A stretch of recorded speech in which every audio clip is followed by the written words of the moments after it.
মধ্যযুগের কবি মুহাম্মদ সাগির রচিত কবিতা বন্দনা নবম-দশম শ্রেণীর শিক্ষার্থীদের জন্য অত্যন্ত গুরুত্বপূর্ণ একটি নীতিমূলক কবিতা।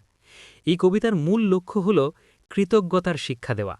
একজন মানুষ হিসাবে আমরা সমাজে যেভাবে গড়ে উঠি তার পেছনে কারা কারা অবদান রাখেন, এই প্রশ্নের উত্তরই কবি এই কবিতার মাধ্যমে দিয়েছেন। কবিতাটিতে কবি ধাপে ধাপে মাতা, পিতা, শিক্ষক এবং সমাজের মানুষের প্রতি তার শ্রদ্ধা, ভালোবাসা ও কৃতজ্ঞতা প্রকাশ করেছেন।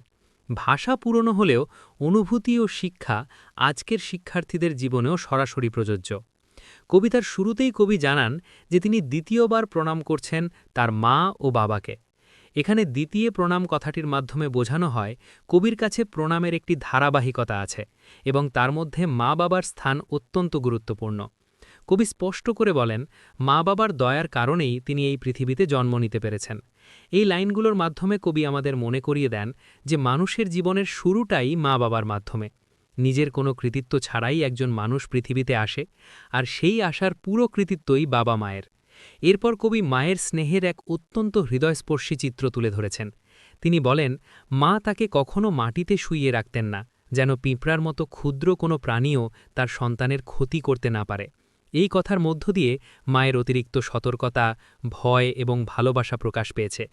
মা সন্তানের নিরাপত্তার জন্য সব সময় চিন্তিত থাকেন।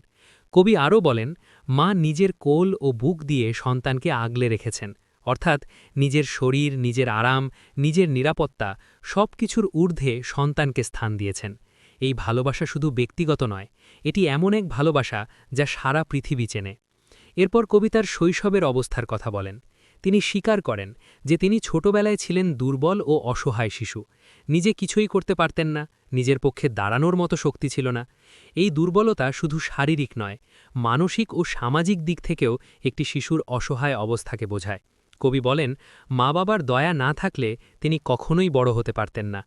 তাদের লালন পালন, যত্ন ও ত্যাগের ফলেই আজ তার শরীর শক্তিশালী হয়েছে এবং তিনি সমাজে একজন মানুষ হিসাবে দাঁড়াতে পেরেছেন। এই অংশে কবি স্পষ্ট করে দেখিয়েছেন যে একটি শিশুর পূর্ণ বিকাশে বাবা মায়ের ভূমিকা কতটা গভীর। এরপর কবি বিশেষভাবে পিতার ত্যাগের কথা তুলে ধরেছেন। তিনি বলেন, বাবা নিজে না খেয়ে সন্তানকে খাইয়েছেন, নিজে না পড়ে সন্তানকে পড়িয়েছেন। এই লাইনগুলোতে আমরা একজন বাবার নীরব সংগ্রাম দেখতে পাই। বাবা সাধারণত তার কষ্ট প্রকাশ করেন না, কিন্তু পরিবারের জন্য বছরের পর বছর দুঃখ সহ্য করেন। কবি বলেন, কত কষ্টের মধ্য দিয়ে একের পর এক বছর কেটে গেছে। এই কথার মাধ্যমে বোঝানো হয়েছে যে সন্তানের সুন্দর ভবিষ্যতের পেছনে বাবার অদৃশ্য শ্রম লুকিয়ে থাকে। এরপর কবি একটি গভীর সত্য উচ্চারণ করেন।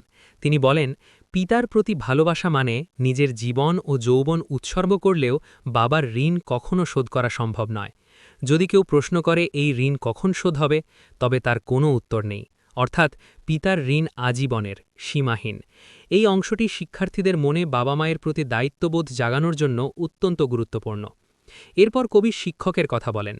তিনি বলেন, শিক্ষক পিতার থেকেও বড় মর্যাদার অধিকারী, কারণ পিতা মানুষকে জন্ম দেন, কিন্তু শিক্ষক মানুষকে মানুষ করে তোলেন। শিক্ষক জ্ঞান দেন, চিন্তা করতে শেখান, ভালো মন্দের পার্থক্য বুঝিয়ে দেন।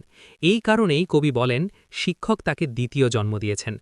একজন শিক্ষার্থীর জীবনে শিক্ষকের এই ভূমিকা কতটা গুরুত্বপূর্ণ তা এই অংশে স্পষ্টভাবে উঠে এসেছে।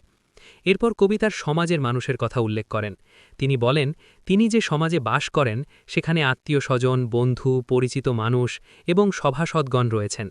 এরা সবাই কোনো না কোনোভাবে তার জীবনের সঙ্গে যুক্ত। মানুষ সমাজের বাইরে একা বাঁচতে পারে না। সমাজের সহযোগিতা, সহানুভূতি ও গ্রহণযোগ্যতাই একজন মানুষকে পূর্ণতা দেয়। এই ধারণাটিই এখানে প্রকাশ পেয়েছে। কবি এরপর বলেন, এই সকল মানুষের চরণে তার গভীর ভক্তি রয়েছে। তিনি কোনো লজ্জা বা সংকোচ না করে তাদের প্রণাম করছেন, কারণ কৃতজ্ঞতা প্রকাশ করাই তার মনের ইচ্ছা। সমাজের প্রতি কৃতজ্ঞ থাকা তিনি নিজের নৈতিক দায়িত্ব বলে মনে করেন। কবিতার শেষ অংশে কবি নিজেকে অত্যন্ত বিনয়ের সঙ্গে উপস্থাপন করেন। তিনি বলেন, তিনি একজন হীন মানুষ, যিনি বহু পাপের ভার বহন করছেন। তাই তিনি বারবার সবার কাছে দোয়া ও আশীর্বাদ প্রার্থনা করেন। এই আত্মবিনয় মধ্যযুগীয় সাহিত্যের একটি গুরুত্বপূর্ণ বৈশিষ্ট্য। কবি নিজেকে বড় করে দেখান না, বরং সবাইকে বড় করে দেখান। সব মিলিয়ে বন্দনা কবিতাটি নবম-দশম শ্রেণীর শিক্ষার্থীদের জন্য একটি নৈতিক শিক্ষার পাঠ। এই কবিতা আমাদের শেখায়, মা বাবার ত্যাগ কখনো ভুলে যাওয়া যাবে না। শিক্ষকের মর্যাদা সর্বদা সম্মান করতে হবে, সমাজের মানুষের প্রতি কৃতজ্ঞ থাকতে হবে এবং নিজের মধ্যে বিনয় বজায় রাখতে হবে। একজন ভালো মানুষ হয়ে ওঠার জন্য এই 4টি বিষয়ই অপরিহার্য। এই গভীর শিক্ষাই মুহাম্মদ সাগির তার বন্দনা কবিতার মাধ্যমে আমাদের সামনে তুলে ধরেছেন।